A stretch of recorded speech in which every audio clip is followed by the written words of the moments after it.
Okay folks, we're back to do the final rub down and removing the excess wax. You can see a bit of build up here and there after I did the heat gun. Now let me just say to you that the heat gun is really optional. I like to do it because I think it gives better adhesion of the wax to the timber, makes it really soak in well. But when I first started out, I didn't do it. Someone gave me the idea at one point. I started doing it. Now the best cloth for doing the final rub is an old cotton singlet. I tried this one on the other day and it's, I don't know, it's shrunk in the wash or something, but it wasn't very comfortable to wear, so straight to the workshop. Okay. You know, this is, it just, is this the most satisfying part of the build or what? Huh? Let's give it a good rub. Beautiful satin finish, look at that. Grain. You know, the grain, I don't know if you can really tell, but the grain flows around the box, and the other side's a bit dark, but you know, there's a, if you look closely you can see the grain matches. Happy with those miter joints, look at that, beautiful. They feel good, they look good. Let's do the other one. All right, I'll come back in a minute and now this is the second most satisfying part of the build. We'll come back with the most satisfying part in a minute. Okay folks, we're almost at the end. I've just finished the rub down and I just wanted to show you one thing. You remember in the earlier shot I showed you that gap along the bottom edge, and it's now nicely filled with wax and you really can't see it. Now we're on the bottom of the speaker here, so you can see I ran out of timber and had to do a bit of a join there because the plank I was using wasn't quite long enough. It's second-hand rescue timber I got from the wood club. They're very generous with their donations. They allow them, the members, to take the wood. You can see the fiddleback grain on there. I think you can see it on the side. It's just amazing. One of my earlier videos I showed the afternoon summer sun in this area coming through the cafe curtains. They're very grubby, but the light was just glorious. And yeah, so anyway, now the final task.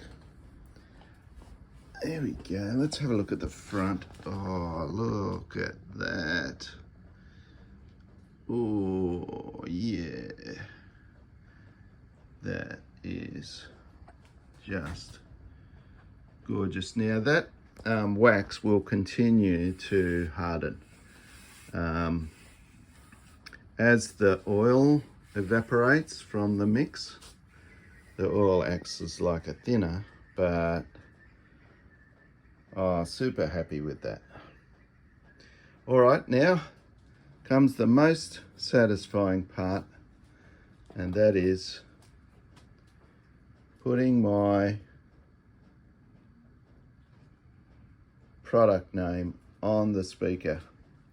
Now I've actually run out of the slightly larger badges which I screw on, and so because I've left it till after the wax to put these on, I'm not going to actually just glue them on because it won't actually take to the wax. So I'm going to make some more of these and apply these and put them on the market afterwards. So that's it, folks. Hope you enjoyed that. Yeah, there was a couple of ambiguities. I checked one of the earlier videos where I said I was going to use the heat gun to remelt some dobs of wax around here and do that with a fine brush, but I chickened out. I didn't want to get the heat gun too close to the speaker driver, so I just used melted wax out of my saucepan with a fine brush and went around there, and then wiped off the excess with some cotton cloth. So that's it from me, folks. I hope you learned something. Hope you enjoyed that. These will go on the market eventually. I've just put my previous pair on the market on Marketplace. Message me here if you're interested. I'm asking $295 Australian. And if you're out of state, can't pick them up, I can post them out. The postage is around, I don't know, about $30, and I charge $20 for packaging and my time. So there you go. Pretty happy. Little plywood back panel, cheap and cheerful. Nobody sees that. All right, happy full ranging, guys. Till next time, take it easy. Here's a sneak peek of my amplifier build. That chip amp board is a Texas Instruments TPA 3255. It's, I don't know, 160 watts a channel and 300 watts subwoofer out, something like that. Ridiculous amount of power. And I'm just starting to install the board, and the power supply goes here.